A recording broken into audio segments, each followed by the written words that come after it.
Praise lord. దేవుని నామానికి వందనాలు. ఈ పగటి వేళ దేవుని యొక్క సన్నిధిలో కలిసి వచ్చి దేవుని యొక్క వాక్య భాగంలో నుంచి నేర్చుకు తీయడానికి దేవుడు కల్పించిన గొప్ప భాగ్య తరగతిని బట్టి దేవునికి స్తోత్రం. దేవుడు పరాలందరినీ కూడా దీవించును గాక, సహాయపరచును గాక. ఈరోజు దేవుని వాక్య భాగంలో నుంచి మనం నేర్చుకోవడానికి వెళ్ళే విషయం యేసయ్య లోకంలో జీవించినప్పుడు చేసిన పరిచర్య గురించి. Public ministry of Jesus Christ. యేసుక్రీస్తు వారి లోకంలో చేసిన పరిచర్య అతి ప్రాధాన్యత చెందింది. అంటే గత రోజుల్లో నేను దేవుని వాక్యంలో చెప్పాను, యేసయ్య జన్మ క్రమావళి, యేసయ్య జన్మకున్న ప్రత్యేకత, తర్వాత యేసయ్య ఎదుగుదల, తర్వాత యేసయ్య బాప్తిసం, తర్వాత యేసయ్య చేసే బాప్తిసం తర్వాత ఉన్న ప్రక్రియలో యేసయ్య పరిచర్యకి రావడం జరిగింది.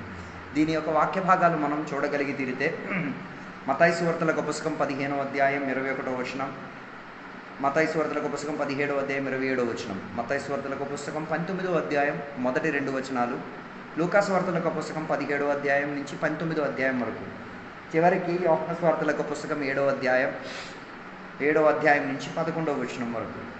ఈ అధ్యాయాలన్నీ మనం చదువుకొని వచ్చినప్పుడు మనం చూడొచ్చు యేసయ్య చేసిన పరిచర్యకున్న ప్రాధాన్యత కలిగిన భావ తరగతిని మనం చూసి తీరొచ్చు. అయితే ఎందుకు మనం దీనిని చదువుతున్నామంటే దేవుని యొక్క ప్రణాళికల గురించి అర్థం చేసుకు తీరడానికి, మానవుల పట్ల విమోచన కొరకు, మానవుల పట్ల దేవుడి చేసిన ప్రణాళికల ఎలా ఉన్నదో అర్థమై తీరడానికి యేసయ్య పరిచర్య గురించి నేర్చుకు తీరాలి.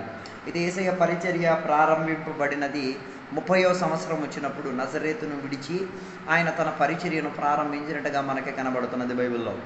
ఆయన ఫలిస్తీయ ప్రాంతములో, గలీలీలో, సమరియాలో, యూదియాలో, సిరియాలో, దెకాపోలిస్లో, ఈ ప్రాంతములో అన్నిట్లో కూడా ఉండి ఆయన ఏం చేసేవారు, దేవుని యొక్క పరిచర్య చేసుకొని ఆయన దేవుని యొక్క సువార్తను అందించుకున్నట్టుగా మనకి బైబిల్లో మనకి కనబడుతున్నది. అయితే ఫలిస్తీనియా దేశం అని చెప్పినది రోమిల ప్రభుత్వంలో ఉండేది కాబట్టి, రోముల అధికారంగా ఉండి ప్రభుత్వపరచడంలో ఉన్న ప్రక్రియలో యేసయ్య ఆ కాల తరగతుల్లో ఆయన ఏం చేశాడు, తన పరిచర్యను చేసుకున్నాడు. 4వ శతాబ్దిలో హేరోదు మరణించిన సందర్భమున యేసయ్య జన్మ జరిగి తీరింది అన్న చరిత్ర మనకి కనిపిస్తున్నది. అదే యేసయ్య జన్మించిన తర్వాతే హేరోదు యొక్క మరణం జరిగింది. అదే కదా నజరేతుకు ఆయన పారిపోవడం అన్న అవకాశం జరిగింది. అక్కడి నుంచి మళ్ళీ తిరిగి వచ్చేయమని చెప్పడం అన్నీ ఉన్న సందర్భం. అది హేరోదు రాజు చనిపోయిన తర్వాత తిరిగి రావడం అన్నది. అయితే హేరోదు యొక్క కుమారుడు ఎవరు, హేరోద్ అంతిపాస్. ఆయన గలీలీకి ఏమై ఉండేవాడు, ప్రభుత్వ అధికారిగా ఉండేవాడు. అలాగా గలీలియా ఆ ప్రాంతములో, సమరియా ప్రాంతములో ఆయన ఏమై ఉన్నాడు, హేరోద్ అంతిపాస్ అధికారిగా ఉన్నాడు. అయితే తన సహోదరుడు ఫిలిప్ ఇతూరియాస్ అయితే లేకపోతే ట్రాక్యునెటైస్ అని చెప్పిన ఆ ప్రాంతములో ఆయన ఏం చేసేవాడు, జీవించుచున్నట్టుగా ఆయన అధికారిగా ఉండినట్టుగా మనకి కనబడుతున్నది. ఇక మనం చూడగలిగితే యూదియా సమరియా ప్రాంతంలో రోమ్యులు ఏం చేసుకునేవారు, ప్రభుత్వంగా నాయకులుగా ఎంచుకొని ఏం చేసుకునేవారు, ఉండేవారు. అయితే ఆ కాల తరగతిలో పిలాతు ఐదో వ్యక్తిగా ఆ అధికారిగా యేసయ్య శిలువ మరణంలో మన ఆయనని కనిపిస్తున్నది. అయితే యేసయ్య పరిచర్యలో 4 భాగాలు ఉన్నాయి. ఆ భాగాలు ఏంటో మనం చూద్దాం. యేసయ్య పరిచర్యను 4 రీతిగా దానిని విభజించుకొని మనం చదవచ్చు. ఆ పరిచర్యను మనం చదివి తీరడానికి 4 విభజనలో ప్రాధాన్యత కలిగిన పస్కా పండుగను ఆధారం చేసుకొని మనం చదివితేనే దీని యొక్క 4 విభజన మనకి కనబడుతున్నది. మొదటి విభజన మనకి కనబడేది యేసయ్య బాప్తిసం నుంచి మొదటి పస్కా పండుగను పాటించే చర్య వరకు. అదే యోహాను సువార్తలకు పుస్తకం 2వ అధ్యాయం 13వ వచనంలో మనకి అది చదివేటప్పుడు మనకి కనిపిస్తున్నది. అయితే యోహాను ఆంద్రియా ఒకనాడు బాప్తిసం ఇచ్చిన యోహాను శిష్యుడు. అయితే అక్కడ నుండి యేసయ్య శిష్య క్రమావళిలోకి రావడం జరిగినట్టుగా బైబిల్ మనకి సూచించుతున్నది. అయితే ఈ ప్రక్రియలోనే 5గురు యేసయ్యను ఏం చేసుకున్నారు, శిష్యులుగా వెంబడించుకున్నారు. అందులో యోహాను ఆంద్రియా కూడా ఉన్నాడు. అక్కడే యేసయ్య నీళ్లను ద్రాక్షారసం చేసిన సందర్భం ఎక్కడ, కానా అన్న విందులో యేసయ్య గలీలీ ప్రాంతంలో ఉన్న కానా అన్న విందులో. యోహాను సువార్తలకు పుస్తకం 1వ అధ్యాయం 35వ వచనం నుంచి యోహాను సువార్తలకు పుస్తకం 2వ అధ్యాయం 11వ వచనం వరకు చదివితే మనకు ఆ కాల తరగతిని మనం కనబడవచ్చు. ఆ మొదటి పస్కా పండుగను పాటించిన సందర్భముల మనకి అక్కడ ఆ భాగముగా యేసయ్య బాప్తిసం నుంచి మొదటి పస్కా పాటించిన ఆ భాగం వరకు మొదటి ఫేజ్గా మనం చెప్పుకోవచ్చు, అంటే మొదటి భాగంగా చెప్పుకోవచ్చు. రెండో భాగం గురించి బైబిల్ చెప్పేది మనం చూడగలిగేది, మొదటికి పస్కా పండగ నుంచి ప్రారంభించుకొని యేసయ్య ప్రారంభించిన పరిచర్యను కొనసాగుతూ అలాగ ఎక్కడికి వచ్చింది, యెరూషలేం దేవాలయానికి మొదటిసారి ఆయన ప్రవేశించుకున్న ఆ సందర్భంలో యెరూషలేం యొక్క శుద్ధీకరణ నిమిత్తం పరిచర్య చేస్తూ వెళ్ళిన సందర్భం వరకు రెండో ఫేజ్గా మనం చెప్పచ్చు. అదే యోహాను సువార్తల పుస్తకం 2వ అధ్యాయం 13వ వచనం నుంచి 22వ వచనం వరకు చదివినప్పుడు చూడగలిగేది, యేసయ్య దేవాలయంలోకి వెళ్ళి దేవాలయాన్ని శుద్ధిపరిచినట్టుగా, శుభ్రపరిచినట్టుగా, బాగు చేసినట్టుగా మనకు అక్కడ ఉన్న వాక్య భాగాలు మనకి కనబడుతున్నది. అలాగా ఆయన యూదియా ప్రాంతంను విడిచిపెట్టి ఆయన ఏం చేశారు, సమరియా స్త్రీకి కలిసి, ఎక్కడ గలీలీకి వెళ్ళిన ప్రయాణంలో సమరియా స్త్రీకి కలిసి ఆయనతో మాట్లాడి ఆమెని విమోచన విధానాన్ని ఇచ్చి అలాగ ఆమె మూలంగా అనేకులు రక్షణ పొంది తీరేందుకు అవకాశం యోహాను సువార్తల పుస్తకం 4వ అధ్యాయం 1వ వచనం నుంచి 42వ వచనం వరకు చదివేటప్పుడు మనకు అక్కడ కనబడుతున్నది. ఆ సందర్భంలోనే బాప్తిస్మం ఇచ్చిన యోహాను ఏమై తీరాడు, చెరసాలలో పడి ఆయన చెరసాలలో ఉన్న ఆ కన్విక్షన్ లేకపోతే ఆయనని విధి ప్రస్తావనలో మరణశిక్ష కొరకు పెట్టే ప్రక్రియలో ఆయన ఉంచిన చర్య మనకు అక్కడ కనబడుతున్నది. అప్పుడే యేసయ్య యొక్క పరిచర్య వ్యాప్తి చెందినట్టుగా మనకి బైబిల్లో మనకే కనబడుతుంది. మత్తయి సువార్తల పుస్తకం 4వ అధ్యాయం 12వ వచనం నుంచి 25వ వచనం వరకు చదివి చూడవచ్చు. ఇక మార్కో సువార్తల పుస్తకం 1వ అధ్యాయం 14 నుంచి 20వ వచనం వరకు చదివినప్పుడు అక్కడ మనం చూడొచ్చు యేసయ్య పరిచర్యకు నా వేగత ఎంత గొప్పగా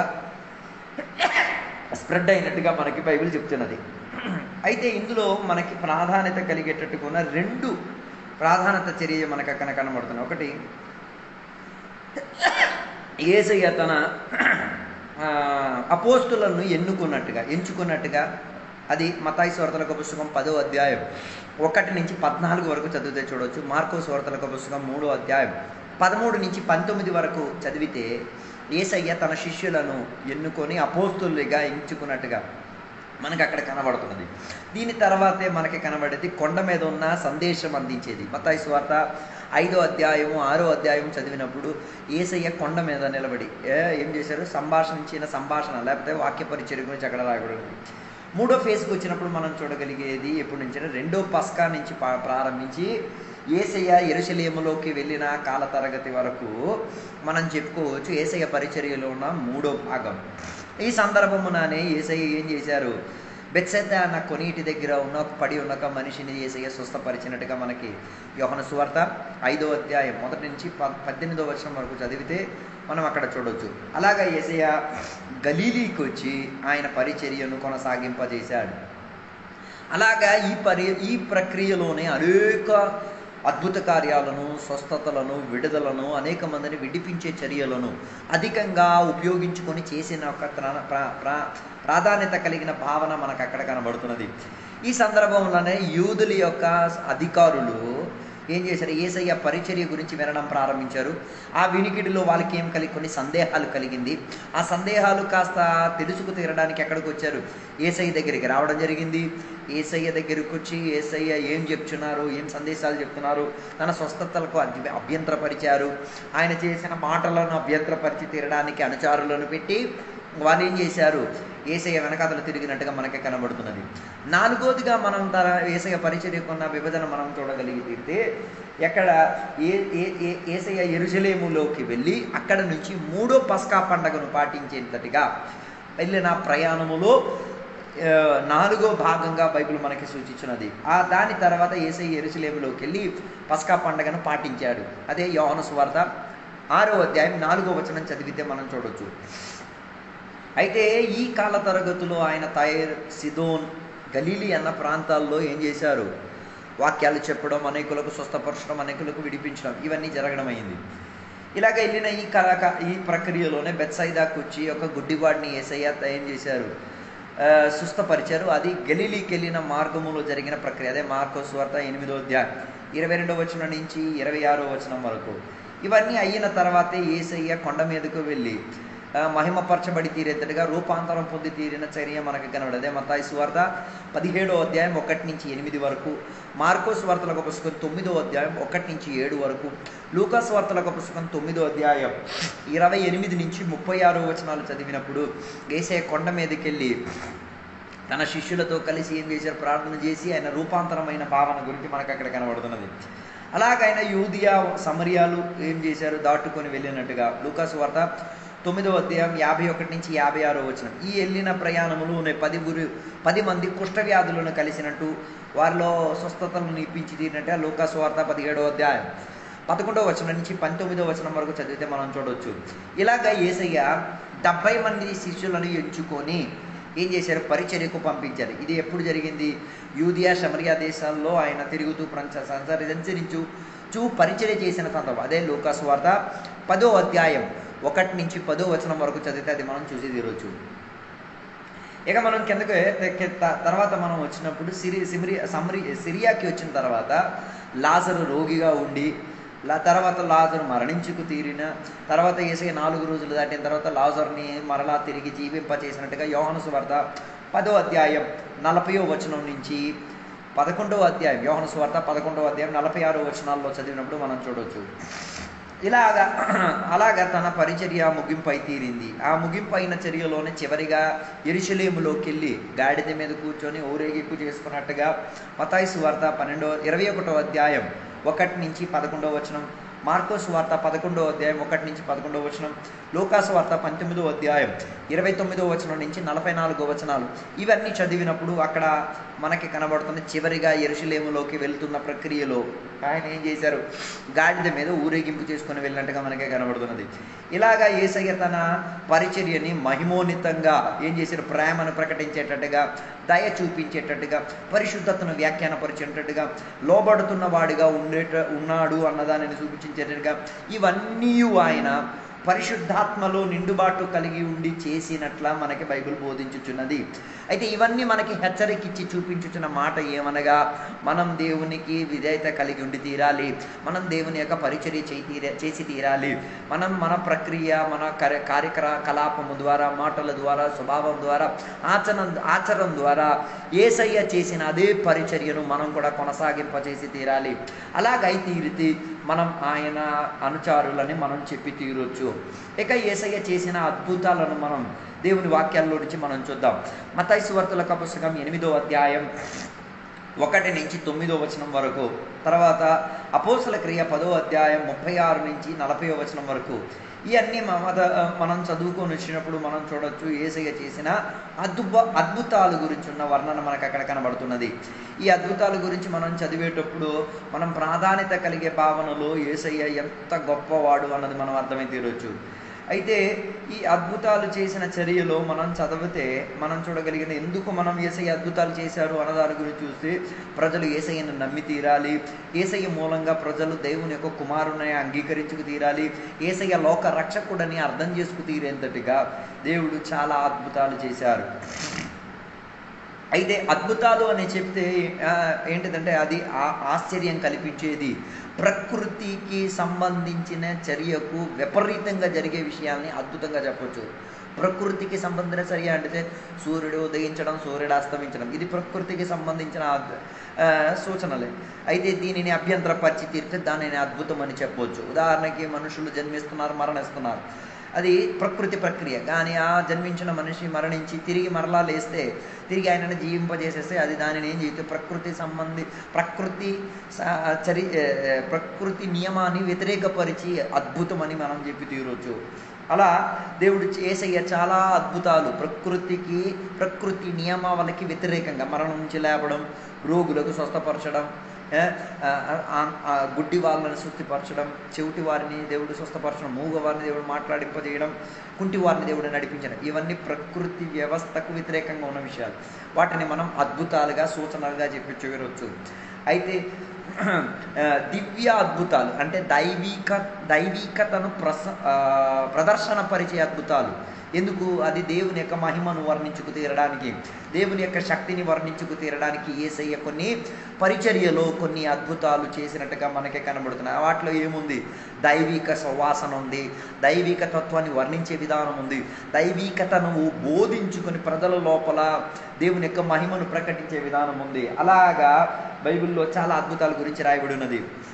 యేసయ్య మాత్రం కాదు, యేసయ్యతో నమ్ముకున్న అనుచారులైన విశ్వాసులు లేకపోతే అపోస్తులు భక్తులు కూడా అనేక అద్భుతాలు చేసినట్టుగా బైబిల్ మనకి సూచనలు ఇచ్చుతున్నది.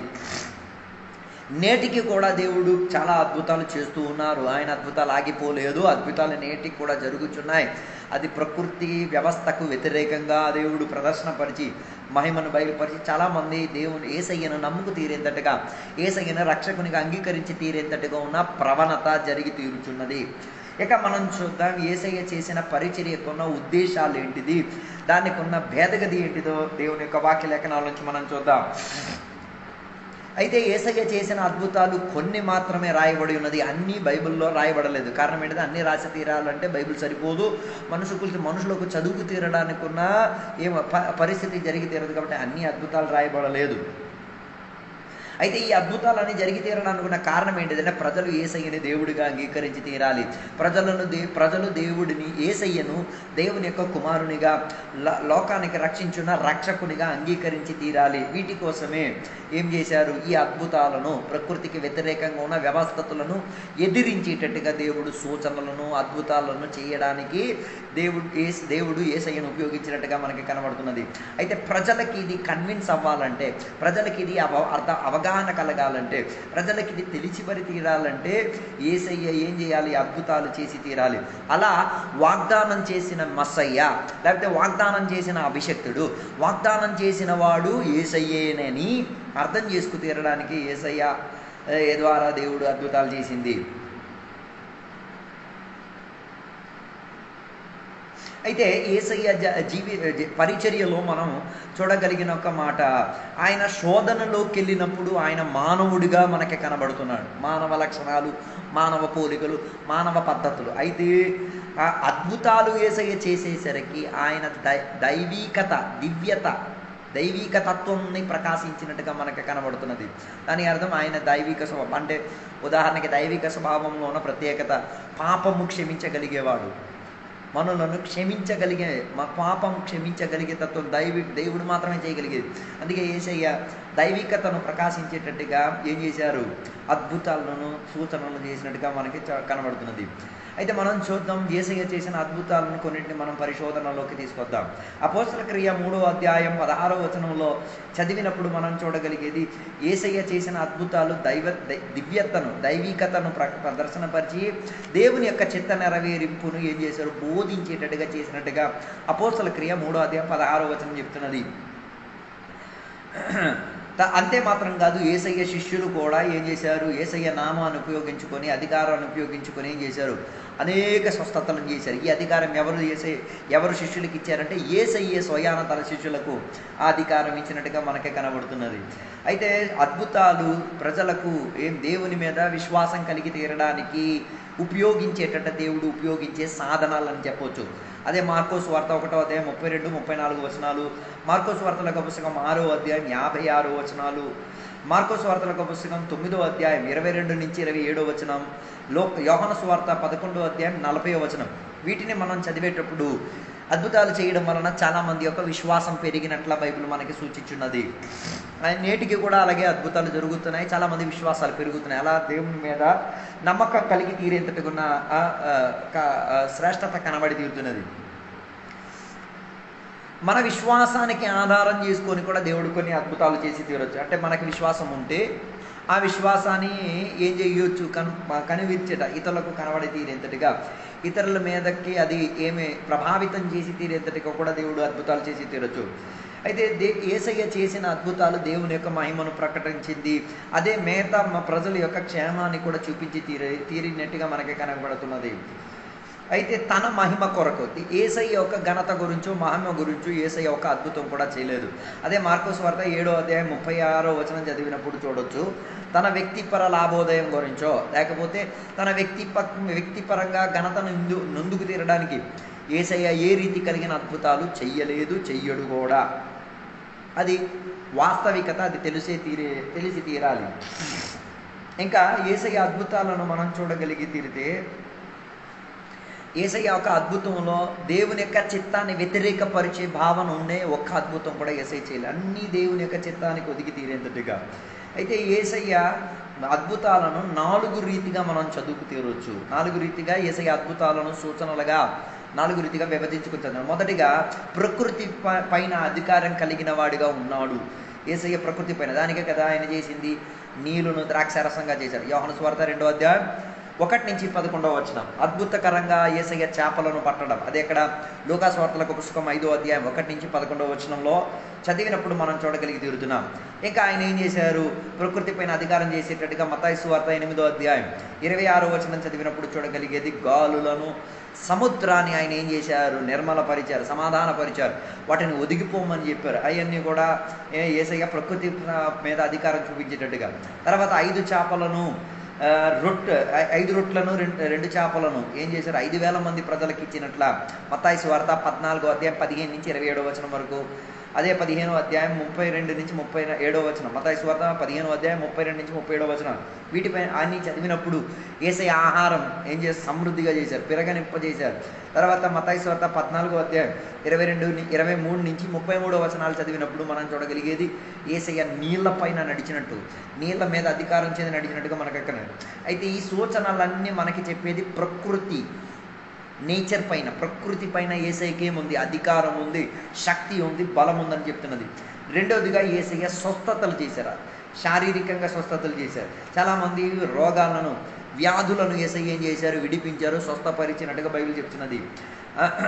అయితే శారీరకంగా రోగాలను బాగుపరిచారు. అందుకే అక్కడ మనం చూడగలిగిన మాట, యేసయ్య గుడ్డి వాళ్ళని చూపునిచ్చారు, చెవిటి వారికి దేవుడు వెనప్పనింపజేశారు, కుష్ఠ వ్యాధులకి దేవుడు స్వస్థపరిచారు, పక్షవాతం కలిగిన వారికి దేవుడు ఏం చేశారు, విడిపించారు, అంగవైల్యం చెందిన వారికి దేవుడు విడిపించారు, రక్తపాతంకో వచ్చిన వారికి దేవుడు విడిపించారు.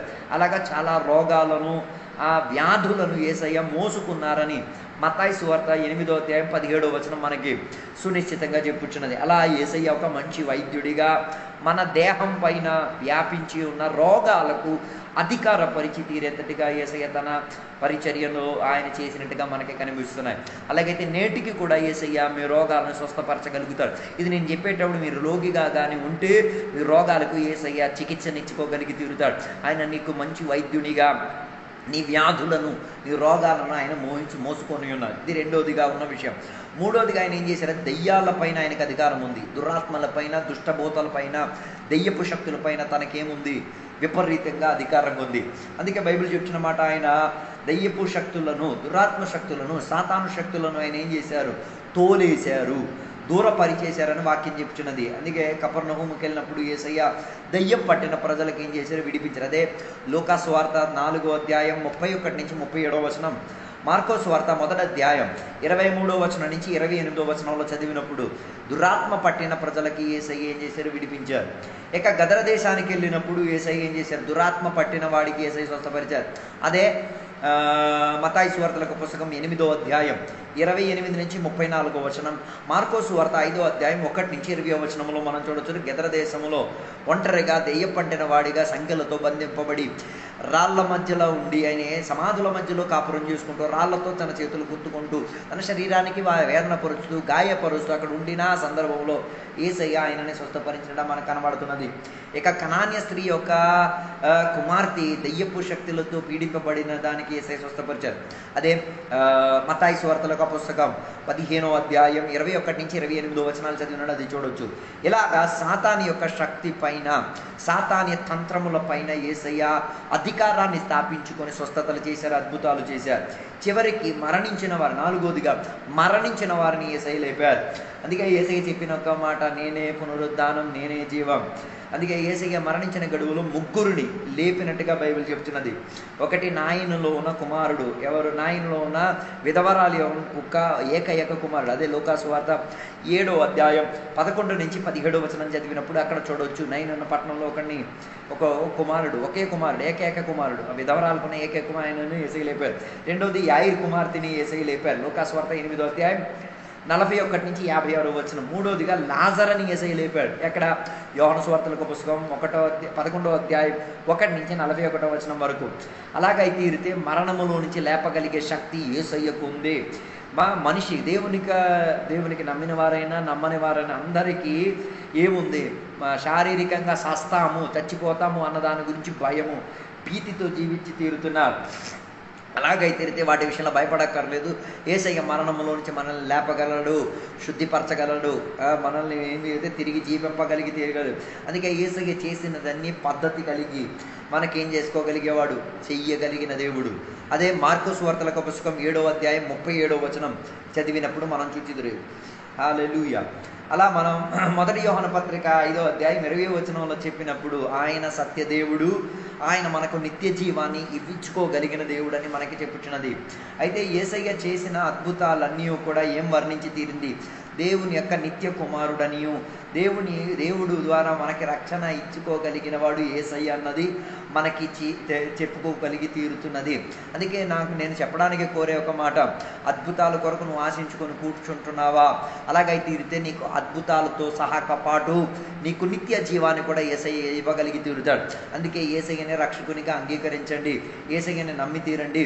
యేసయ్య పైన మీరేం చేయాలి, మీ విశ్వాసాన్ని ఉంచుకోగలిగి తీరితే దేవుడు మిమ్మల్ని పూర్తిగా స్వస్థతనిచ్చి బాగుపరుచుకో తీరగలుగుతారు. అందుకే పగటి వేళ నేను దేవుని యొక్క సన్నిధిలో సమర్పించుకొని ప్రార్థన చేయాలని కోరుచున్నాను. పరిశుద్ధుడా దేవా, నీకు వందనాలు తెలియబోస్తున్నాం. దేవా, ఈ వాక్యం ఆలకించిన దేవుని బిడ్డల కొరకు మేము ప్రార్థన చేస్తున్నాం. ఏ జ్ఞాన వ్యాధులతో ఉన్నా, రోగాలతో ఉన్నా, కష్టాలతో ఉన్నా, ఇబ్బందులతో ఉన్నా, కొరతలతో ఉన్నా, యేసు నామములో ఈ పగటి వేళ వారి మీద స్వస్థత వ్యాపరించబడి తీరునుగాక, అద్భుతాలు వారి జీవితాల్లో జరిగి తీరునుగాక. గత కాలంలో జరగలేని దానిని ఈ కాలంలో జరిపించి తీరండి. అలా కొందరిలో దేవుని మహిమను ప్రకటించండి. అలా కొందరు దేవుని యొక్క విశ్వాసంలో బలపడి తీరాలి, వారి రోగాల నయమై తీరాలి. వారి మీద పట్టి పీడించిన దుష్ట శక్తులు, అంధకార శక్తులు, సాతాన్య శక్తులు, చేతబడి శక్తులు యేసు నామములో వదిలి తీరునుగాక. అలా గొప్ప విడుదల జరిపించండి దేవా, అద్భుతాలను చేసి తీరండి దేవా. అలా చేసినందుకు స్తోత్రం, సహాయం దయచేసినందుకు స్తోత్రం. యేసు నామములో అడిగి వేడుకున్న పరమ తండ్రి, ఆమేన్. దేవుడు మీ అందరిని దీవించునుగాక.